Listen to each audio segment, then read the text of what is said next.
अस्सलाम वालेकुम। प्रोग्राम में खुशामदीद। मैं हूं आपकी मेजबान फिजा अकबर खान और मेरे साथ मौजूद हैं डॉक्टर बाबर अवान साहब। नाजरीन, लोड शेडिंग और रमजान, वजीरों के गलत दावे और झूठे वादे। 2016 हालिया बजट में किसको क्या मिला? अहम चश्मकुशा इंकशाफात। गरीबों का बजट आखिर कहां जाता है? इख्तिलाफी नोट में आज हम आपको इसका जवाब देंगे। डॉक्टर साहब, आज के अहम इशूज, आपका तबसरा। बिस्मिल्लाहिर्रहमानिर्रहीम। सबसे पहले तो बजट की जो आपने बात की, आज बलूचिस्तान में बजट आया और बलूचिस्तान में चूंकि वजीर ख़जाना इस वक्त नहीं है तो रेजिडेंटरी पावर्स में वजीर आला के पास है ये वजारत। उन्होंने खुद आज बजट पेश किया। ये अच्छी रिवायत है, ये अच्छी रिवायत है। पहली दफ़ा कोई वजीर आला है जो पीछे यूं चौड़ा हो के चमचों के जरिए से बेंच बजवाने के बजाय जिसने आज ये जिम्मेदारी अदा की है। ये अच्छी रिवायत है। अच्छा, एक अच्छी रिवायत और है जो मैं वजीर आला को कहना चाहता हूँ कि वो ज़रूर डालें। इस दफ़ा तकरीबन 300 अरब के करीब बलूचिस्तान का बजट है। गालिबन ये सबसे बड़ा बजट है जो बलूचिस्तान में है। बलूचिस्तान में टोटल 65 लाख लोग हैं और जो सरकारी इनकी वेबसाइट है गवर्नमेंट की, वो ये कहती है कि 65 लाख नहीं 80 लाख है। चलिए 80 लाख मान लेते हैं। 80 लाख में अगर 300 अरब रुपए तकसीम किए जाए ना जी, उनको यूं पकड़ा जाए तो हर आदमी लखपति और करोड़पति हो जाएगा। इसलिए जो असली काम करने वाला है बलूचिस्तान के वज़ीर आला के लिए, बलूचिस्तान की गवर्नमेंट के लिए, ओवरसाइट के जो इदारे हैं वहाँ पब्लिक अकाउंट्स कमेटी अगर कोई है असेंबली में, ज़ाहिर रूल्स में लिखा हुआ कोई होगी तो उसको ये तवज्जो देनी पड़ेगी, इसलिए कि बलूचिस्तान की गवर्नेंस के ऊपर बहुत हर्फ आया है। एक साहब जो पकड़े गए वहाँ पे जिनकी मशीनें गिनती करती थक गई थी, एक और साहब पकड़े गए। पता लगा कि सिर्फ उन्होंने गुड गवर्नेंस के जरिए से कराची में 12 बंगले बना लिए। 12 बंगले उन्होंने बना लिए। दर्जनों उनकी गाड़ियां हैं। एक और जो तफ्तीश में बात सामने आई कि उन्होंने किसी को दुबई में भी ना, वो भी कोई जमहूरियत पसंद लीडर होगा, बहुत बड़ा कौम का गमखार होगा, जिस तरह वो नज़ीर अकबर आबादी ने कहा था कि रंज लीडर को बहुत है मगर आराम के साथ, कौम के गम में डिनर खाता है हुकाम के साथ। ये हुकाम भी दुबई वाले हैं, उनके साथ जाके। ये तो एक केस है, इसके अलावा पता नहीं कितने केसेस होंगे। एग्जैक्टली। अच्छा, ओवरसाइट इसीलिए बहुत जरूरी है, पार्लियामेंट्री ओवरसाइट भी जरूरी है और एहतसाब की ओवरसाइट भी जरूरी है। अब एहतसाब के इदारों को और आंखें खोलनी पड़ेगी और कान बड़े उनको अपने लगाने पड़ेंगे, साथ उनके स्पीकर और रिसेप्टर्स, ताकि ये जो 300 अरब है ये बलूचिस्तान के गरीबों तक पहुंचे। वहाँ जो कबायली सरदार हैं, वहाँ जो बड़े हैं, वहाँ जो वडेरे हैं, वहाँ जो अमीर लोग हैं, असेंबलियों में वही बैठते हैं जाके। कभी कभी कोई आ जाता है कोयटा शहर से या किसी और लसवेला के इलाके से आम आदमी आ जाता है, बाकी जगह से कोई नहीं आता। आप देख लें, नाम निकाल के आप देखें, आपको पता लगेगा कोई चीफस्टन है, कोई चीफ है, कोई मीर है, कोई सरदार है, कोई नवाब है। मुझे किसी पे एतराज़ नहीं है, लेकिन तर्ज अमल पे ज़रूर मुझे एतराज़ है कि वो पैसे जो बलूचिस्तान के नाम पे मिलते हैं और फिर नारेबाजी की जाती है कि जी मिला कुछ नहीं।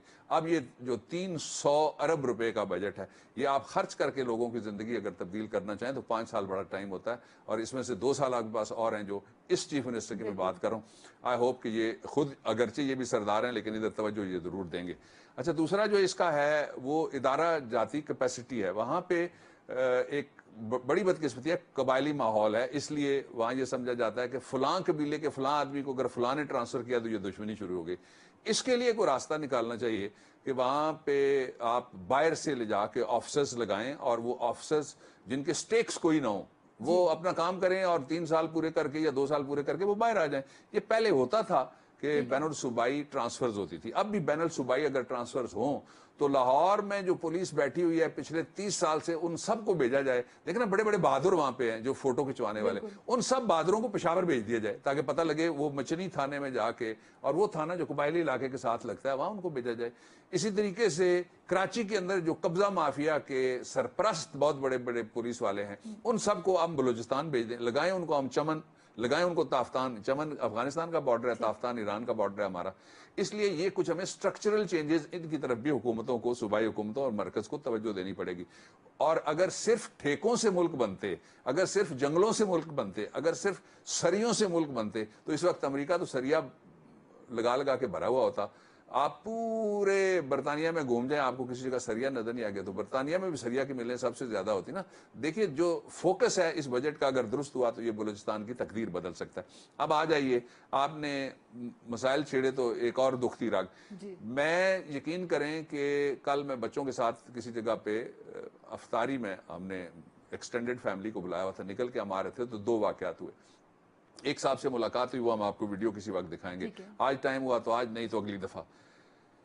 वो क्या मुलाकात है और वो क्या बाबा है, आप हैरान ही हो जाएंगे जब आप वो देखेंगे। ठीक है। और उसने गाड़ी में मुझे देखा, हाथ हिलाया, मैंने दूसरी तरफ से मोड़ के, घर वाले मना कराते रहे, उसके ठीक है। पास जाके मैं रुक गया। डॉक्टर साहब ये हम दिखाएंगे आज। ने आज तो अगर दिखा- अगर ठीक है। अगर कोई मौका हुआ तो दिखाएंगे, आज ठीक शायद है, ना दिखा ठीक है, सकें, ठीक इसलिए है। कि उसमें मैं गुफ्तगू करना चाहूंगा। ठीक है, आज ठीक है। टॉपिक्स और हैं, जरा बड़े हैं। ओके।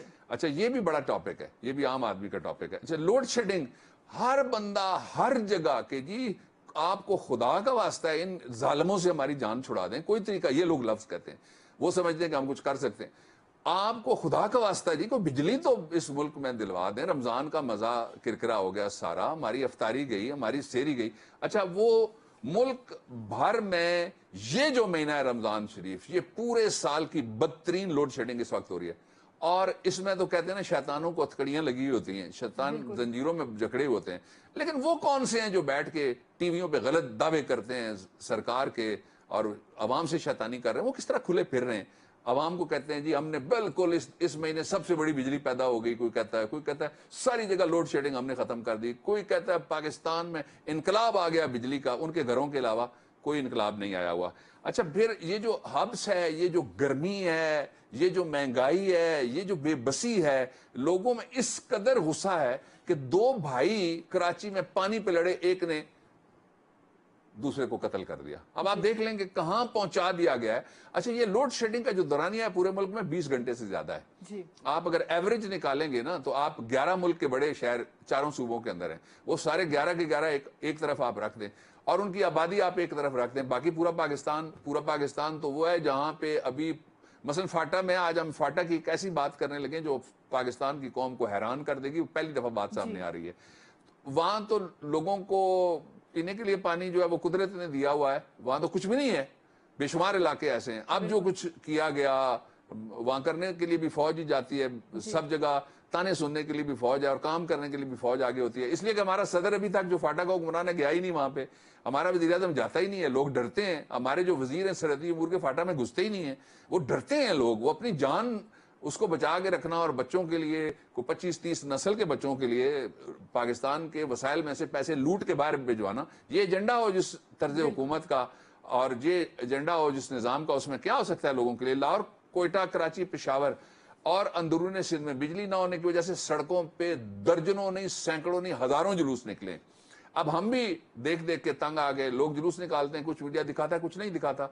कुछ वो है जो कहता है जी अगर ये पिछले दौरे हुकूमत होता तो इस वक्त, आपको याद है सरकारी सरपरस्ती में वापडा के दफातर पंजाब में जले, लाहौर में जले, गुजरांवाला में जले, हमले हुए। उन्होंने कहा जी अवाम का गमो गुस्सा है। इस वक्त अपोजिशन भी अवाम के गमो गुस्से के साथ खड़ी नहीं होती, उनके पीछे भी नहीं खड़ी होती। जिस जगह एहतजाज हो रहा होता है वहां सियासी जमातों के कारकुनों को, लीडरों को चाहिए अपने शहर के लिए बोलें, बाहर निकले। कल हमने एक शाबाश दी थी जो साहिवाल से एक यूसी का कोई लीडर है, अजहर अली खान एडवोकेट या अली अजहर खान एडवोकेट, उसने अपने 2 वजीरों को, यही बिजली वाले जो वजीर थे, इनकी उसने सही खबर ली। अच्छा, फिर सिंध असेंबली को थोड़ी सी शाबाश देनी पड़ेगी वहां पे, और स्पीकर दुर्रानी को वहां पे, और सारी जो पार्टियां वहां पे बैठती हैं, उन्होंने एक मुत्तफिका लोड शेडिंग के खिलाफ करारदाद पास कर दी है। तो किसी ने मना कराया हुआ है बलोचिस्तान को, किसी ने मना कराया हुआ है फाटा काउंसिल सेक्रेटेरिएट को, किसी ने मना कराया हुआ केपीके की असेंबली को, किसी ने मना कराया हुआ पंजाब की असेंबली को, किसी ने उंगली रखी है मुंह पे सेनेट और नेशनल असेंबली में वहां करारदादें ना आए। लेकिन अवाम के मसाइल की तरफ तवज्जो नहीं दी जाती और अक्सर जगह फिक्स्ड स्पॉट्स होते हैं। मैंने पहले गालबन कहा है या नहीं कहा, किसी और गुफ्तगू में किसी जगह और कहा मैंने कि मुझे कहने लगे रऊफ क्लासा साहब, इज फ्रेंड लाइक ब्रदर, वो बड़ी तनकीद भी करते हैं, लेकिन वो कहने लगे मुझे कि जी आप बोलें, आप क्यों नहीं बोलते? तो मैंने कहा टाइम नहीं मिलता। उन्होंने कहा आपको कौन रोकेगा। लेकिन मैंने जब देखा कि इतना मुश्किल काम है वहां, ये तयशुदा होता है, मैंने उनको 2.5 लोग ऐसे हैं सेनेट के अंदर जिनका मैंने नाम रखा हुआ, ये ग्रे एरिया में खेलने वाले हैं, ना ब्लैक में खेलते हैं ना ये व्हाइट में खेलते हैं, वहां बोलने ही नहीं देते। जो लोग बोलना चाहते हैं उनको नहीं, जो नहीं बोलना चाहते और खड़े होकर सिर्फ उन्होंने फोटो खिंचवानी है या आराम करना है, हुकूमत के हक में कोई कुछ करना है, उनके लिए तो बड़ा टाइम होता है। अच्छा डॉक्टर साहब, मैं चाहती हूँ कि आप पाकिस्तान की फॉरेन पॉलिसी के हवाले से भी कुछ तबसरा करें। अच्छा नहीं, फॉरेन पॉलिसी तो है ही नहीं। फॉरेन पॉलिसी ये है कि पाकिस्तान इस्लामी ब्लॉक में रह गया अकेला। फॉरेन पॉलिसी ये है कि पाकिस्तान जो मगरबी ममालिक हैं उनमें रह गया तनहा। फॉरेन पॉलिसी ये है कि पाकिस्तान امریکہ میں اتنی بڑی انویسٹمنٹ کر, اتنی بڑی جنگ اپنے گلے ڈال, اتنے بڑی شہادتیں, اتنے قتل, اتنی تباہیاں, اتنی بربادیاں, اتنی بلڈنگیں, اتنی جانیں, اتنے کروڑوں اربوں کھربوں روپے کا نقصان اٹھانے کے بعد پاکستان امریکہ کی نظروں میں بھی اس وقت کیا ہے وہ آپ کو بتا چکے ہیں سارے. ٹھیک ہے, تو ہم ہیں کہاں؟ سوال یہ ہے کہ ہماری فارن پالیسی ہے کہاں. مجھے صدمہ ہوا اس بات کا کہ پاکستان کی فارن پالیسی کا یہ حال ہے کہ جو یہاں پہ فارن منسٹری کو سنبھالنے والے لوگ ہیں ان کو پتہ نہیں ہے کہ ہمارا ایک آئیکن, جو بین الاقوامی آئیکن ہے, عبدالستار ایدھی, وہ حیات ہیں یا کوئی دوسری صورت ہے, یہ ان کو یہ پتہ نہیں ہے. یہ کب ہوش میں آئیں گے؟ ایک ہے اس پہ یہ الزام ہے کہ اس کے سارے گھر والے اور اس کے سارے لوگ جو ہیں اس کی امریکہ کی شہریت ہیں, اور ساتھ کچھ اور بھی پتہ نہیں کس کس سے رشتہ داریاں ہیں, میں کوئی نام نہیں لیتا تاکہ انکنفرمڈ بات نہ نکل جائے کسی جگہ. دوسرا جو ہے وہ ان کو پتہ ہی کچھ نہیں ہے, وہ بیان سے آپ دیکھ لیں. اچھا, تیسرا, آپ وہاں پہ کوئی کلرک ڈھونڈا جا رہا ہے کہ جی بیان اس نے چلایا تھا. پہلے کہا گیا کہ جی کاروائی ہونے لگی ہے, پھر کہا گیا وزیر اعظم نے نوٹس. کہاں گیا وزیر اعظم تمہارا نوٹس؟ بالکل یہ نوٹس ہے.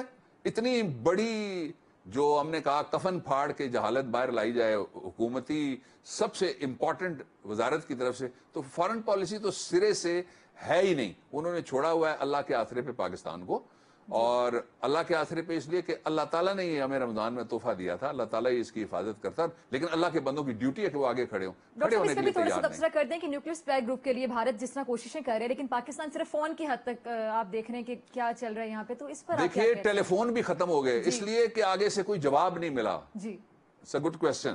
ٹیلی فون بھی ختم ہو گئے. اس وقت جب میں آپ سے بات کر رہا ہوں, پاکستان کا ہم پیسے دے کے جن کو لابیسٹ لگایا ہوا, ایک لابیسٹ بھی آپ کا کام نہیں کر رہا امریکہ کے اندر پاکستان کو جو نیوکلیئر سپلائرز گروپ کے اندر لے جانے کے لیے. بتائیں اس کا نام اور اس نے کیا ایفرٹ کیا ہے وہ بتائیں. دوسرا, آپ ساری دنیا میں دیکھ لیں, کوئی ہماری ایمبسی ایسی نہیں ہے جس نے کوئی کاوش کی ہو. جی, کوئی ہمارا کاؤنسل جنرل نہیں ہے جس نے کچھ کاوش کی ہو. وہ ٹیم شاید اس انتظار میں ہو کہ ہمیں کوئی حکم ملے گا. خود تو وہ کام کرتے نہیں, کاروبار کرتے ہیں, اپنے بچوں کو پڑھاتے رہتے ہیں. جو کام ملے گا تو اس کے اوپر پھر عمل درآمد احکامات کے مطابق کام کریں گے. وہ بھی خاموش ہیں. کسی جگہ میں پوری ذمہ داری سے یہ بات کر رہا ہوں, اس وقت پاکستان کو, اور جان بوجھ کے ایسا ہو رہا ہے, بھارت کو موقع دیا جا رہا ہے, بھارت کو سپیس دی جا رہی ہے, اور بھارت کے آگے گھٹنے ٹیکنا نہیں, بھارت کے آگے لوگ سجدہ ریز ہو گئے. بڑی بدقسمتی کی ڈاکٹر صاحب بات. ہم نے بریک لینی, اور بریک پہ جانے سے پہلے میں چاہوں گی کہ آپ نے جو سینٹ میں فارن پالیسی کے حوالے سے خطاب کیا, آپ کا اختلافی نوٹ آیا, ہم ناظرین کو وہ دکھائیں, لیکن میں چاہتی ہوں کہ آپ بھی کچھ کامنٹ کر دیں اس پہ دکھانے سے پہلے. دیکھیں میں کیا, یعنی اس وقت ساری دنیا پریشان ہے. جو پاکستان سے تعلق رکھنے والے ہیں وہی پریشان نہیں ہے, ساری دنیا پریشان ہے. اس لیے کہ دنیا میں بے شمار ممالک ایسے ہیں جن کا پاکستان کے مستقبل کے ساتھ مستقبل وابستہ ہے. مثلا میں چین کی مثال آپ کو دے سکتا ہوں, تیسری دنیا کی جو نان الائن کنٹریز ہیں ان کی میں مثال دے سکتا ہوں. اور جو تماشائی ہیں, اگر اس وقت مسلم بلاک میں سے جو تماشائی کا کردار ادا کریں گے وہ دیکھ لیں کہ پہلے یہ کہاں پہنچی ہوئی ہے مسلم دنیا. اگر پاکستان جو مسلم دنیا کا اس وقت اس اعتبار سے ستارہ ہے کہ اس کے پاس 5ویں دنیا کی لڑنے کے قابل فوج, باقی افواج ختم ہو گئی ہیں ساری مسلم دنیا میں. لیبیا میں فوج تھی, مار دی گئی. سیریا میں فوج تھی, برباد کر دی گئی. جو فوج تھی مصر میں, آج اس کا حال آپ کے سامنے. ہمارے دوست ملک میں زیادہ بات نہیں کر سکتا, لیکن اور اس کے ساتھ ہمارے پاس بیلسٹک کیپیبلٹی ہے, اور اس کے ساتھ ساتھ ہمارے پاس نیوکلیئر کیپیبلٹی بھی ہے. اور اس وقت یہ جو تماشا لگا ہوا ہے اس کا سبب بھی یہی ہے کہ یہ حکمران اپنے کاروبار, تو دبئی میں ان کے کتنے ٹاور ہیں یہ بتا سکتے ہیں آپ کو, جدہ میں ان کی کتنی ملیں ہیں یہ آپ کو بتا سکتے ہیں, لندن میں اور مے فیئر میں ان کے کتنے فلیٹ ہیں. یہ کتنی بدقسمتی کی بات ہے, یہ نہیں بتا سکتے کہ انہوں نے اس سارے عرصے میں کو عرب دنیا میں یا مغربی دنیا میں پاکستان کے لیے نیوکلیئر سپلائر گروپ میں جانے کے لیے کوئی اثر و رسوخ استعمال کیا. وزیر اعظم جو ساری دنیا کے ساتھ مل رہے ہیں, فون سن رہے ہیں, انہوں نے کسی امریکہ کے صدر کو فون کر دیا, انہوں نے برطانیہ کے وزیر اعظم کو فون کیا, انہوں نے جرمنی کے چانسلر کو فون کیا, انہوں نے سعودی عرب کے بادشاہ کو فون کیا؟ نہیں کیا نا. ناظرین ہم نے یہاں پر لینا ہے بریک, لیکن بریک پہ جانے سے پہلے میں چاہوں گی کہ آپ کو ہم دکھائیں کہ ڈاکٹر بابر اعوان نے جو اختلافی نوٹ پیش کیا ہے فارن پالیسی پر سینٹ میں, آپ ذرا دیکھیے. اس بات کی بہت خوشی ہے آپ کا شکریہ ادا کرنے کے بعد کہ آج میں ایک ایسے ایوان سے فارن پالیسی کے حوالے سے بات کرنے لگا ہوں جس میں 4تھا سال ہے, کوئی وزیر خارجہ ہی نہیں کبھی آیا. میں لگا نہیں سکتا, اس لیے میں یہ بھی نہیں بتا سکتا کہ وزیر خارجہ لگایا کیوں نہیں گیا. دوسری بات یہ ہے کہ چابہار کے حوالے سے دو چیزیں اگنور کر کے ہمیں بات نہیں کرنی چاہیے۔ یہ کہنا کہ فکر کرنے کی کوئی بات نہیں ہے، فکر تو کرنا پڑے گا۔ یہ تجاہل عارفانہ قومی policies, national, regional, global policies کے اوپر یہ قابل گوارا نہیں ہے۔ مثلا چوتھا سال وزیر خارجہ چھوڑ دیتے ہیں، کیا یہ تماشا نہیں ہے پاکستان کی ریاست کا کہ گجرات کا وہ قاتل جس کی امریکہ میں انٹری بین ہوئی تھی اب اتنا اونچا ہمیں اور سکسیسفل گلوبل لیڈر نظر آنا شروع ہو گیا ہے، آئیکن بنتا جا رہا ہے۔ یہ سپیس کس نے دی اس کو؟ جب ہم کہتے ہیں کہ فکر کرنے کی ضرورت نہیں ہے تو جناب چیئرمین میرا دھیان جاتا ہے دبئی کے جلسے کی طرف۔ اس جلسے کے بعد کیا کیا وزیر خارجہ صاحب نے، وزارت خارجہ صاحبہ نے؟ وہ ہمارا دوست جس کی پہلی ایئر لائن ہم نے بنائی 84 میں، جس کا ایئرپورٹ اس میں ہمارا رول، پہلا ان کا دورہ شہید قائد عوام ذوالفقار علی بھٹو کے دور میں ٹھہرانے کے لیے ہمارے پاس جگہ نہیں تھی، انٹرکانٹیننٹل میں ٹھہرایا گیا۔ وہ دوست ہم نے کیسے کما دیا آسانی کے ساتھ؟ کہتے ہیں جی فکر کرنے کی کوئی بات نہیں ہے۔ سعودی عرب کا جو رعد الشمال برق ہے، جو برق رفتار فوجی اتحاد ہے، اس میں تو ہم شامل ہو گئے۔ معاہدے کس کے ساتھ ہوئے؟ پدم بھوشن کے برابر اعزاز کس کو ملا؟ مودی کو۔ کہتے ہیں فکر کرنے کی کوئی بات نہیں ہے۔ جناب چائنا جانتا ہے کہ اس کے گرد گھیرا ڈالا جا رہا ہے۔ اس کو صرف آپ اپنی دوستی نہ سمجھیے کہ چائنا نے ہمیں ووٹ دے دیا۔ شکریہ کے بعد میں یہ بات کہنے لگا، شکریہ کے بعد۔ اس کو پتا ہے کہ کسی دور میں چائنا کے اندر نیوکلیر ایکٹیویٹی کو سیسمک ایکٹیویٹی کہہ کے ایکسیس مانگی گئی تھی کہ پاکستان کے کچھ علاقوں میں وہاں پہ اسٹیشن قائم کیے جائیں۔ پاکستان کی اس وقت کی قیادت نے انکار کیا۔ کہتے ہیں فکر کرنے کی ضرورت نہیں ہے۔ نیوکلیر سپلائرز گروپ کس کو معلوم نہیں تھا 5 مہینے پہلے؟ اب ہماری حکومت کے ہمارے محترم ان الیکٹڈ دوست ٹیلی فون اٹھا کے کرتے ہیں، کبھی روانڈا کو، کبھی برونڈی کو، کبھی یوگنڈا کو، کبھی بولیویا کو، کہتے ہیں تمہاری مدد کی ہمیں ضرورت ہے۔ کیا دنیا میں ریاستی سطح کے اوپر اس طرح سے سفارتکاری کی جاتی ہے؟ دوسرا کوئی ملک ایسا ہے جس کی ہم مثال دے سکیں؟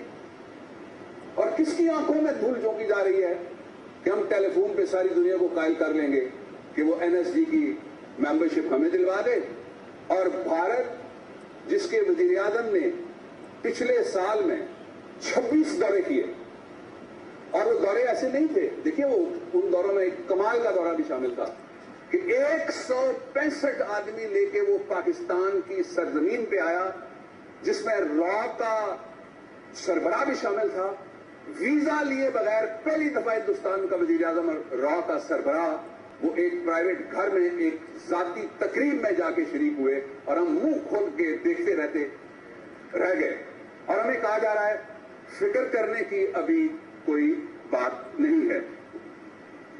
جناب چیئرمین، امریکہ، پھر لیاقت علی خان کی بات آپ سنتے نا، پھر ذوالفقار علی بھٹو کی آپ بات سنتے نا۔ جو اصل ایشو ہے وہ یہ ہے کہ اتنا پرانا آپ کا اتحادی جس کی ٹوکری میں آپ کے سارے انڈے پڑے ہوئے ہیں، آپ کہتے ہیں جس سے ہمارے تعلقات خراب ہو گئے۔ درست تشریف فرمائے، انہوں نے یہ ارشاد فرمایا سر کہ تعلقات ہمارے خراب ہو، اس کے باوجود وہ کہتے ہیں کہ فکر کرنے کی ضرورت نہیں ہے۔ اور آخری بات یہ میں کہتا ہوں کہ آپ کیا میٹرو والے پیسے گوادر میں نہیں لگا سکتے؟ جو گھیرا پاکستان کے اوپر معاشی پر بن رہا ہے اس کو ہم توڑ سکیں؟ اور کیا وزیر خارجہ نہ لگائیں؟ آپ وزیر اعظم صاحب سے مذمت کروا دیں مودی کی کہ اس کا کلبھوشن سرونگ کمانڈر پاکستان میں پکڑا گیا۔ کس کس بات پہ قوم کو خاموش رکھیں گے آپ؟